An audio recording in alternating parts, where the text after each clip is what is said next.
Gerbiamas pirmininke, komisarė, gerbiami kolegos. Diskutuojame šiandien apie vieną iš svarbiausių ES politikos klausimų, užtikrinančių mūsų piliečių gerovę ir visos Sąjungos konkurencingumą bei augimą.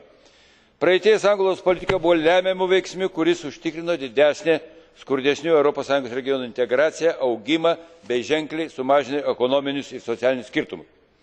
Šiandien turime strategiją 2020, kuria numatytas dar didesnis regionų sanglaudos struktūrinės politikos vaidmuo, siekiant išeiti iš krizės ir prisidėti prie mūsų piliečių gerovės. Turėsime, aišku, veikti daug kliūčių susijusių globalizacija, demografiniais pokyčiais bei išteklių išsaugojimui. Tačiau tam turėsime išnaudoti be išimties visų ES regionų potencialą.